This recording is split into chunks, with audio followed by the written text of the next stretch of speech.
প্রিয় ভাই সব, কোরআনে কারীমের মতো আজিম একখানা কিতাব পৃথিবীতে আর নাই। এটি সর্বশ্রেষ্ঠ এবং সর্বশেষ আল্লাহ পাকের তরফ থেকে বান্দাদের হেদায়েতের জন্য নাজিলকৃত কিতাব। এরকম আরেকখানি কিতাব পৃথিবীতে আর নাই, আর আসবেও না।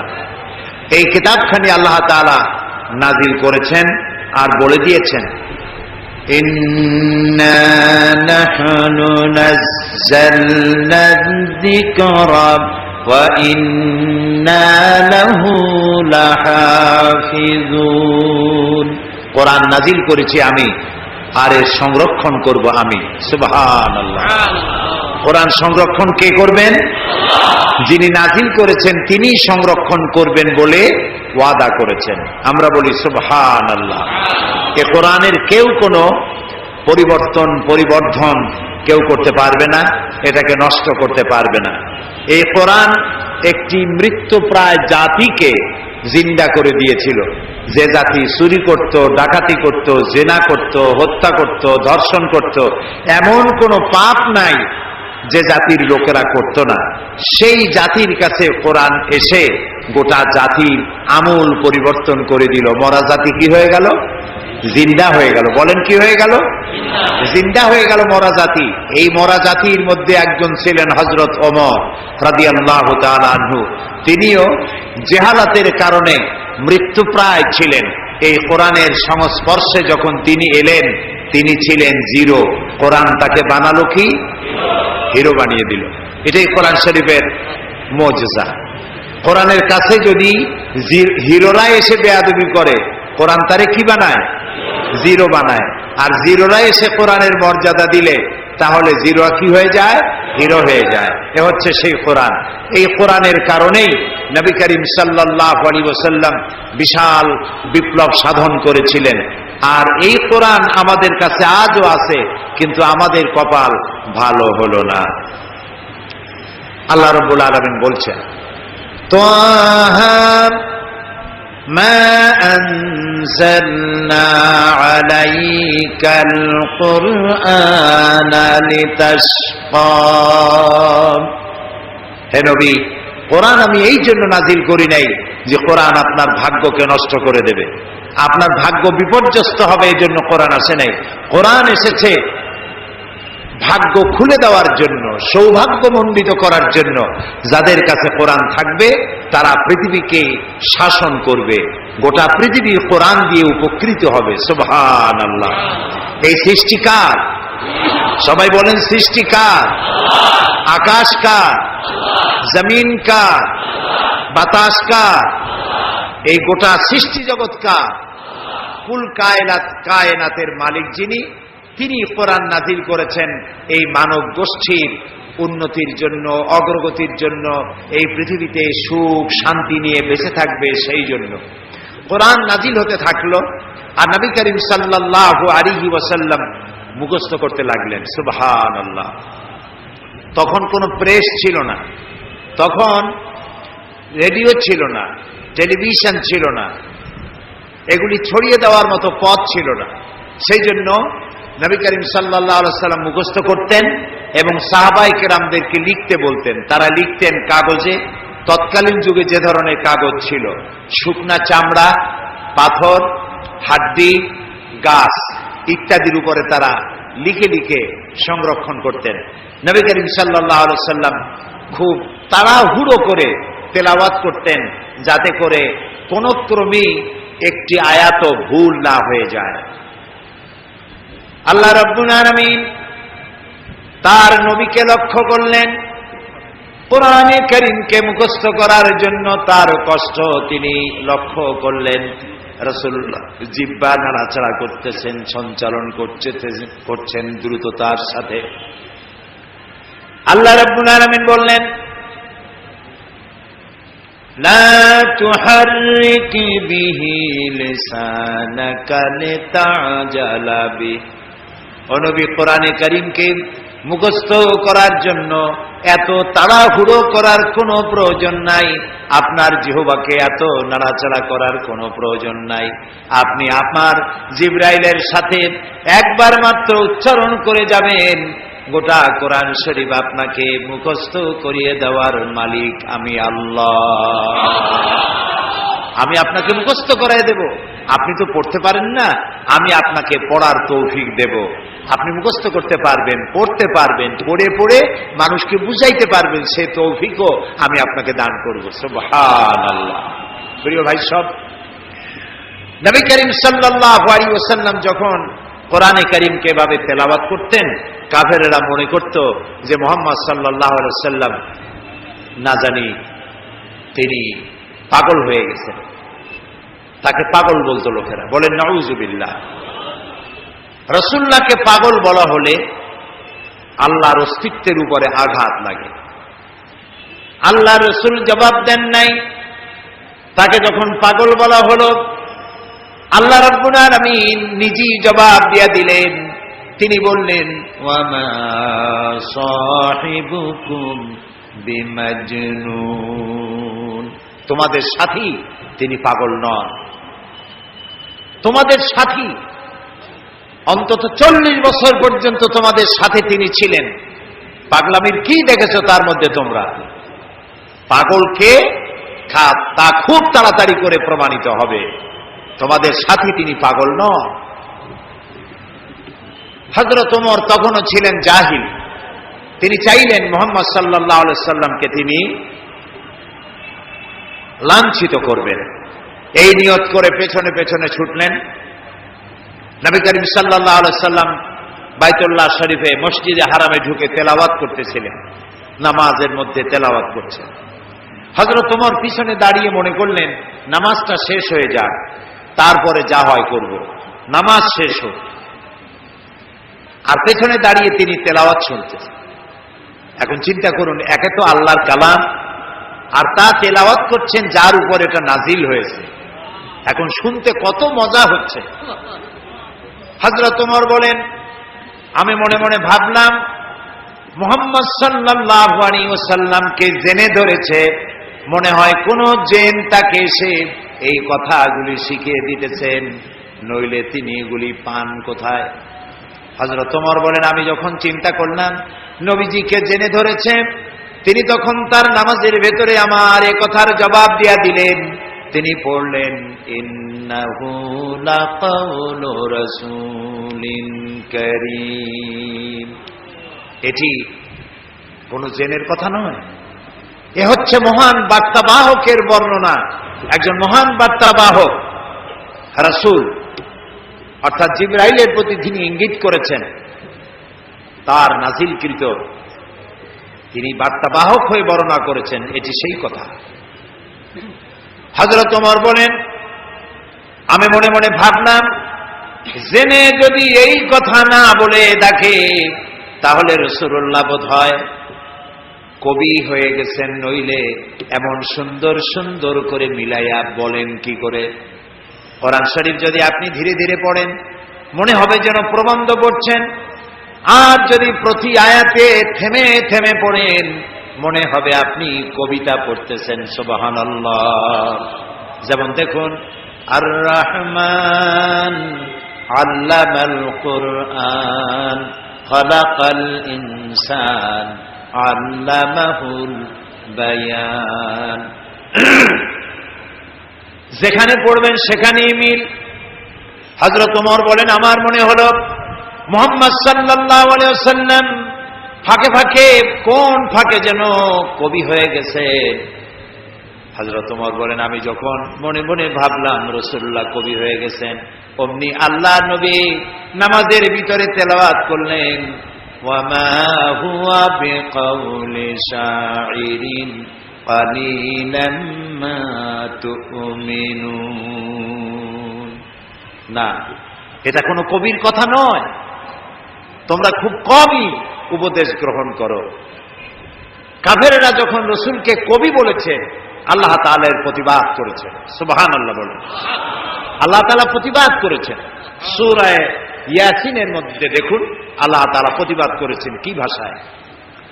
রাসূলকে যখন কবি বলা হলো, আল্লাহ রাব্বুল আলামিন প্রতিবাদ করলেন, ওয়ামা আল্লামনাহু আশ-শি'রা ওয়ামা ইয়ানবাগী লাহু।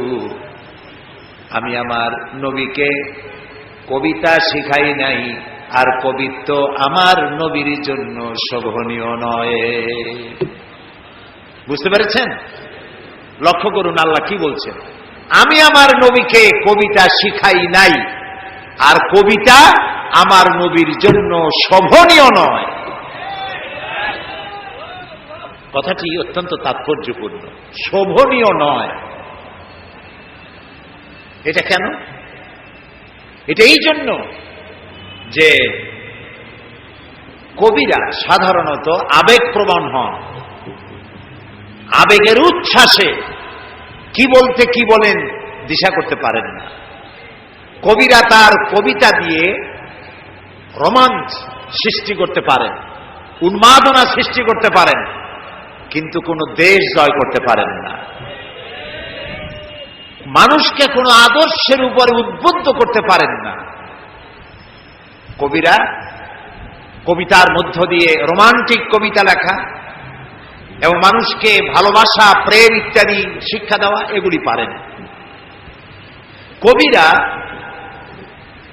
ভাবের আবেগে লাগামহীন ঘোড়ার পৃষ্ঠে সওয়ার হয়ে তেপান্তরের মাঠ দিয়ে নিরুদ্দেশ্যের উদ্দেশ্যে যাত্রা করতে পারেন, কোনো লক্ষ্য থাকে না। দেখুন, আমি প্রমাণ করব, আমি কবিদেরকে হেয় করতেছি না। কবিত্ব একটি বিরাট প্রতিভা। পাগল ছাগলেরা কবি হইতে পারে না, একটু বুদ্ধিশুদ্ধি থাকা লাগে। অর্থাৎ কবিতার জন্য একটি প্রতিভা প্রয়োজন। এই প্রতিভা দেওয়ার মালিককে বলেন সবাই, আল্লাহ তাআলা। সাহিত্য, সাহিত্যিক হওয়া, কবি হওয়া, সাংবাদিক হওয়া, গায়ক হওয়া, যে কোনো ডিপার্টমেন্টে যে দিকে যান না কেন, প্রতিভা আল্লাহর দেওয়া এক অবদান। এই প্রতিভা কেউ ভালো কাজে লাগায়, এই প্রতিভা আবার কেউ খারাপ কাজে লাগায়। কণ্ঠস্বর কার দেওয়া? বলেন সবাই। কেউ এটা গান গাওয়ার জন্য কাজে লাগায়, আবার কেউ এটা আল্লাহর কালাম তেলাওয়াতের মধ্য দিয়ে চালায়। সুবহানাল্লাহ। তো কবিতা রচনা করা, কবিতা লেখা, এটি একটি প্রতিভা নিঃসন্দেহে। কিন্তু ওই যে আবেগ, আবেগ আবেগের বশবর্তী হয়ে কবিরা এমন সব কথা বলেন বাস্তবতার সাথে যার কোনো মিল থাকে না। আমি আলোচনা করতে গিয়ে মাঝে মধ্যে একথা বলি, জাতীয় কবি কাজী নজরুল ইসলাম আমাদের জাতীয় কবি।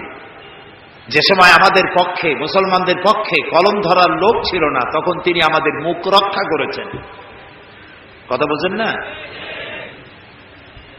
তিনি রসুলের শানে যেসব কবিতা লিখেছেন, আল্লাহর শানে যেসব গান লিখেছেন, আল্লাহ যদি ইচ্ছে করেন এই কারণেই আল্লাহ তাআলা তাকে জান্নাত দিয়ে দিতে পারেন।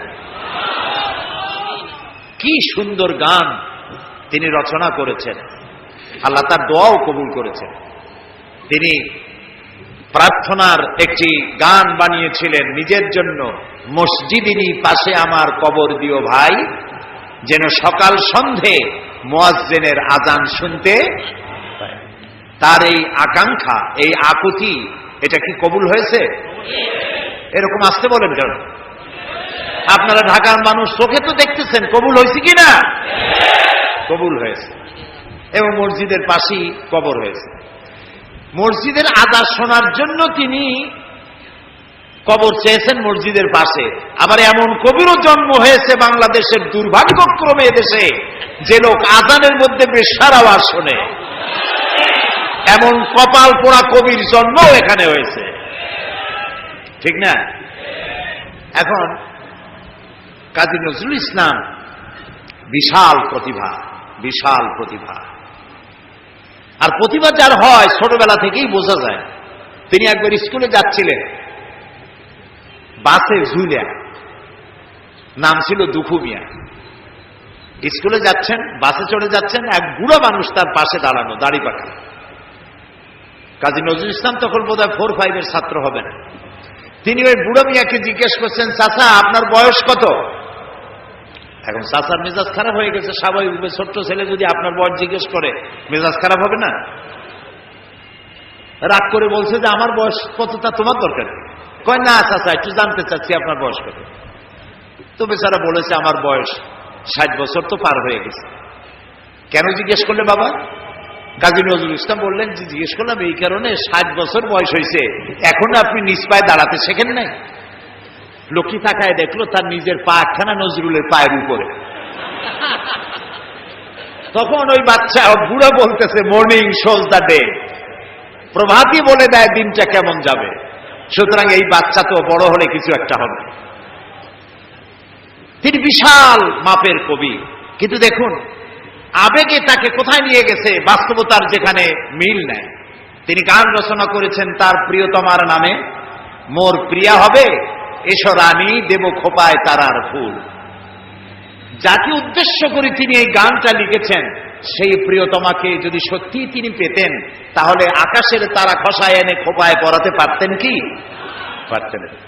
তিনি বলেছেন, ওই গানের মধ্যেই বলেছেন যে তোমাকে যদি পাই তাহলে রংধনুর রং আর জ্যোৎস্নার রং দুটোতে মিলিয়ে আলতা বানিয়ে তোমার পায়ে পরিয়ে দিতাম। আছে না গানে? সত্যি যদি ওই প্রিয়তমাকে তিনি লাভ করতে পারতেন তাহলে রংধনুর রং আর জ্যোৎস্না মিলিয়ে আলতা বানাইতে পারতেন। এই কথাগুলি হচ্ছে কবিরা কবিতা লিখতে গিয়ে আবেগ প্রবণ হন, আবেগের উচ্ছ্বাসে যা লেখেন বাস্তবতার সাথে তার কোনো মিল থাকে না। এক্ষেত্রে আমি কবি হাফিজের কথাও বলি, পারস্যের নাম করা কবি হাফিজ। তিনি তার প্রিয়তমার জন্য তিনি গান উৎসর্গ করলেন। সেখানে তিনি লিখলেন ফার্সি কবিতা। তার অর্থ ছিল এরকম যে আমার প্রিয়তমার লাল গালের উপরে একটি কালো তিল আছে, প্রিয়তমার লাল গালে একটি কালো তিল আছে। এই তিলটি যদি আমি লাভ করতে পারি, এটি যদি আমি পাই, তাহলে সামারকান্দ এবং বুখারার মতো রাজত্ব আমি বিলাই দিতে পারি। তখন সামারকান্দ এবং বুখারার রাজা ছিলেন তৈমুরলং। তৈমুরলং এই গান শুনিয়া পুলিশ পাঠায় দিল ব্যাটারে ধরে নিয়ে।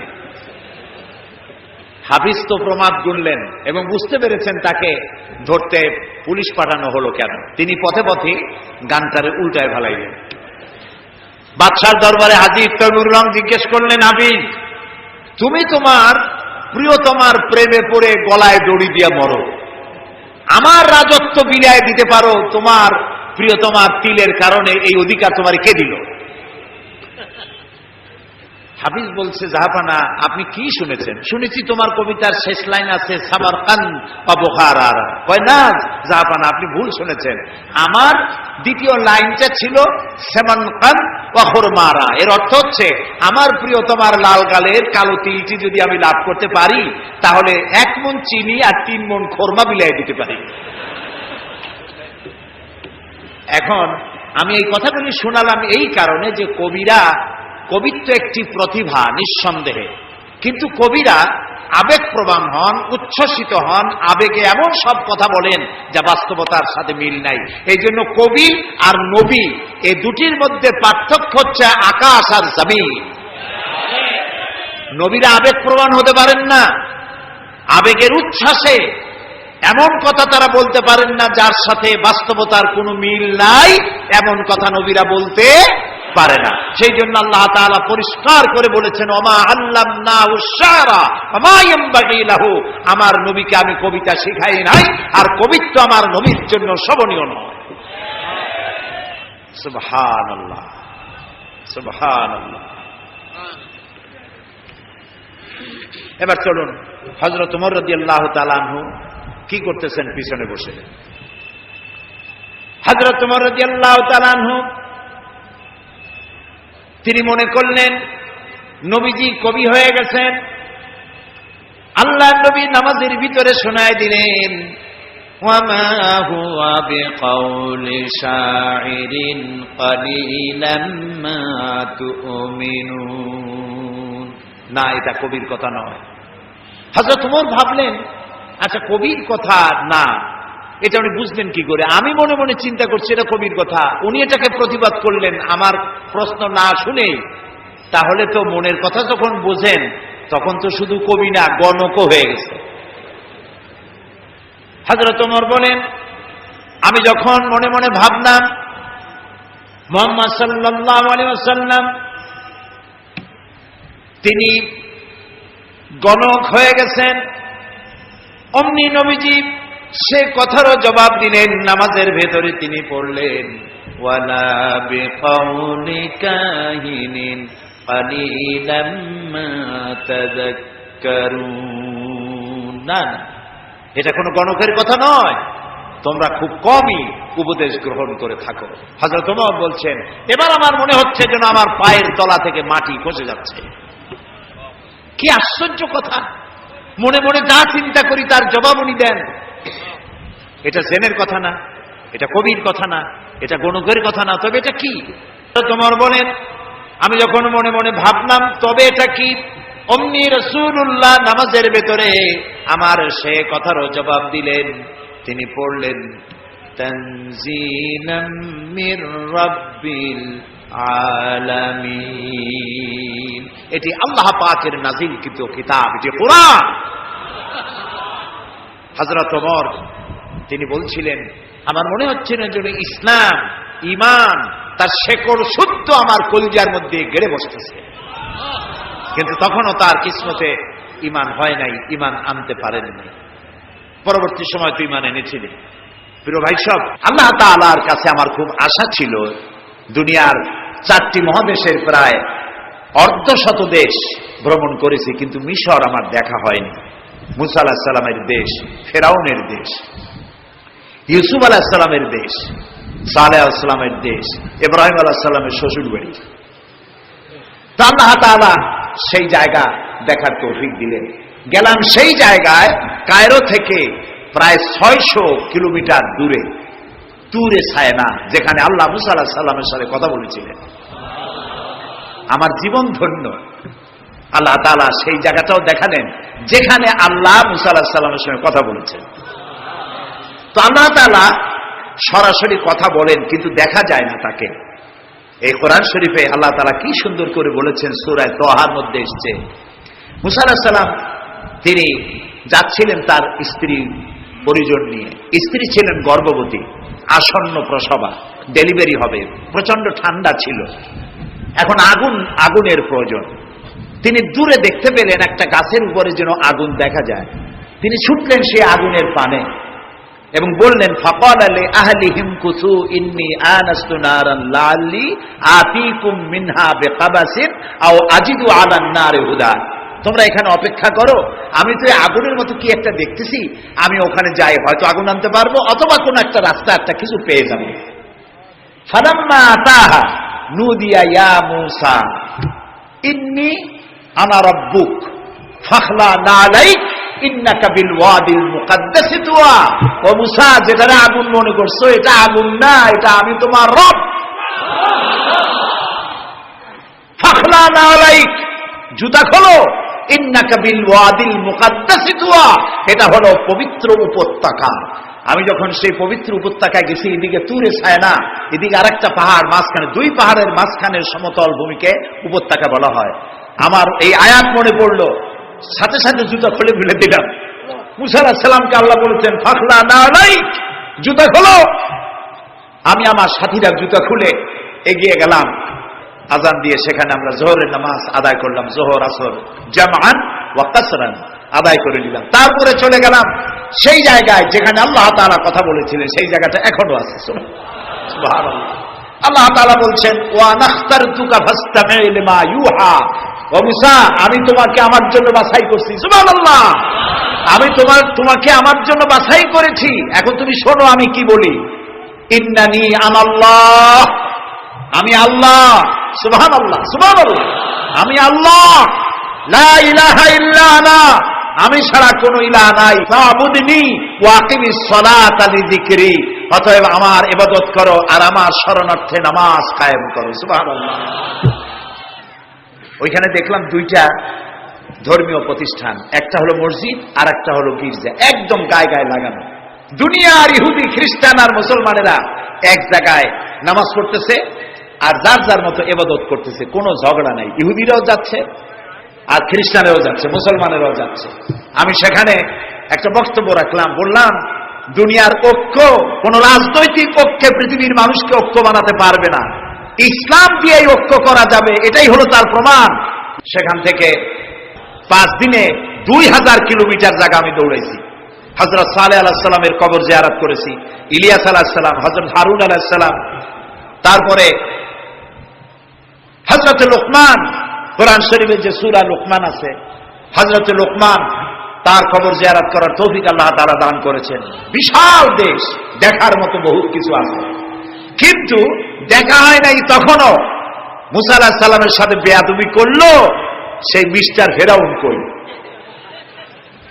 তারপরে চলে গেলাম মিউজিয়ামে, পিরামিড দেখলাম, নীল নদ দেখলাম, আল্লাহ দেখাইলেন। তারা বলেছেন আমার জমিন ভ্রমণ করো আর মহাসত্যের অস্বীকারীদের কি পরিণতি করেছি তা দেখো আর তার দ্বারা শিক্ষা গ্রহণ করো। কাজে আল্লাহ দেখতে কইছে, শয়তান দেখা দরকার। ভিতরে ঢুকে দেখলাম গ্লাসের বক্স, সেখানে মিস্টার ফেরাউন চিতই শুয়ে আছে। হায় আল্লাহ, আল্লাহ শুটকি বানাই থুইছে, কাপড় দিয়ে জড়ানো, পাও দুইটা বাইর করা, হাত দুইটা বাইর করা, ঘাটটা এত বড় লম্বা, এরকম চিকুন, কল্লাটা আছে, একটা দাঁত আছে মুখে, হাতে পায়ে কিছু নখও আছে, মাথায় কিছু চুলও আছে। হাজার হাজার বছর আগের লাশ। মুসা আলাইহিস সালামকে যখন তাড়ায় নিয়ে গেল লোহিত সাগরের কেরানায় মুসা আলাইহিস সালাম বসেছিলেন তার উম্মতদের নিয়ে। ফেরাউন 3 দিক থেকে আক্রমণ করলো। এই কোরআন বর্ণনা, এটা কি কোরআন? আল্লাহ তাআলা বলছেন, ও নবী, তুমি তো তখন সেখানে উপস্থিত ছিলে না যখন ফেরাউন তার দলবল নিয়ে মুসা আলাইহিস সালামকে তাড়া করেছিল সেই তুরে সায়নায়, তুমি উপস্থিত ছিলে না। আমি ওহী দিয়া, কোরআন দিয়া তোমাকে ইতিহাস জানাইছি। সুবহানাল্লাহ। সেই লোহিত সাগরের পারে গেলাম যেখানে তাকে ঘিরে ফেলানো হয়েছিল। মুসা আলাইহিস সালাম এবং তার সাথীরা বললেন, ইয়া মুসা ইন্না লামুদরাকুন, হে মুসা আমরা তো পাকড়াও হয়ে গেলাম, সারাশি আক্রমণ করা হয়েছে, আমাদেরকে পালাবার কোনো জায়গা নাই। মুসা আলাইহিস সালাম আল্লাহর পয়গম্বর। কার নবী? আল্লাহর পয়গম্বর। মুসা আলাইহিস সালাম বললেন, কাল্লা রব্বি সায়াহদিন, ভয় পাইও না, অবশ্যই আল্লাহ তাআলা আমাদেরকে পথ বের করে দেবেন। 3 দিকে কি শত্রু, 3 দিকে কি, আরেকদিকে কি নদী না সাগর। আপনারা মনে করছেন নীল দরিয়া পার হয়েছে বুঝি মুসার তারা খাইয়া? সাগর, লোহিত সাগর, রেড সি, 3 দিকে শত্রু, একদিকে সাগর, পালাবার রাস্তা আছে। আল্লাহর পয়গম্বর বলছেন কোনো ভয় নাই, অবশ্যই রব্বি সায়াহদিন, অবশ্যই আল্লাহ আমাদের পথ বের করে দেবেন। আল্লাহ তাআলা খুশি হয়ে গেলেন। সুবহানাল্লাহ। আল্লাহ এটাই চান, আল্লাহ এটাই চান। আল্লাহ তাআলা সমুদ্রকে ভাগ করে দিলেন। সুবহানাল্লাহ। সমুদ্র ভাগ হয়ে গেল। এগুলি গল্প কি? কোরআন। কোরআন। সাগর ফেটে গেল।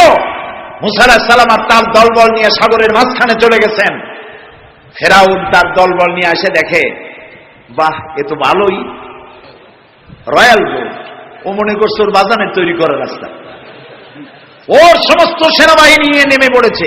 যেই না সাগরের মাঝখানে আসছে, মুসা আলাইহিস সালাম তার দলবল নিয়ে ওপার চলে গেছেন। আল্লাহ হুকুম করলেন, যিনি হুকুম করেছিলেন সাগর ফেটে যা, মুসার জন্য রাস্তা বানায় দে, সেই আল্লাহ বললেন সাগর রাস্তা বন্ধ করে দে। রাস্তা বন্ধ হয়ে গেল। এখন ফেরাউন আর তার দলবল পানিতে চুবনি খাইতে খাইতে সাথের লোকেরা সব শেষ। এখন ফেরাউন একা সমুদ্রের ঢেউতে ডোবে আর ওঠে, পানি খেতে খেতে পেটটা পুটকা মাছের মতো মোটা হয়ে গেছে। দেখে যে জান আর টেকে না, নাক দিয়েও পানি পড়ে, কান দিয়েও পানি পড়ে। এখন বলছে, আমানাত বিহি বানু ইসরাইল, ঈমান আনলাম সেই আল্লাহর উপরে যে আল্লাহর উপরে ঈমান আনছে বনি ইসরাইলেরা, তার উপর ঈমান আনলাম। আল্লাহ তাআলা বললেন, আল আন, এখন ওয়াকাদ আসাইতা কাবলু ওয়া কুনতা মিনাল মুফসিদিন। ও বলল, আনা মিনাল মুসলিমিন। আল্লাহ, আমি তো কলেমা পড়লাম আর তো মুসলমান হইলাম, এখনো সুবাকে। আল্লাহ কয়, এখন ওয়াকাদ আসাইতা কাবলু, এর আগে তুমি আমার সাথে বিরোধিতা করেছো, বিদ্রোহ করেছো, আমার মানুষের উপর অত্যাচার করেছো। ওয়া কুনতা মিনাল মুফসিদিন, আর তুমি হচ্ছ সন্ত্রাসীর একজন বড় সন্ত্রাসী, বিপর্যয় সৃষ্টিকারী। শোনো ফেরাউন, আজকে আমি তোমারে শুধু মারবই না, আমি তোমাকে মৃত্যু দেব। আর তোমার আলিয়াউমা নুনাজ্জিকা বিবাদানিক, আমি তোমার শরীরকে হেফাজত করব। তোমার শরীর পানিতে পচবে না, পোকা মাকড়ে জলচর প্রাণী, স্থলচর প্রাণী কেউ খাবে না, মাটিতেও তুই পচবি না, তোরে শুটকি বানায় রাখবো।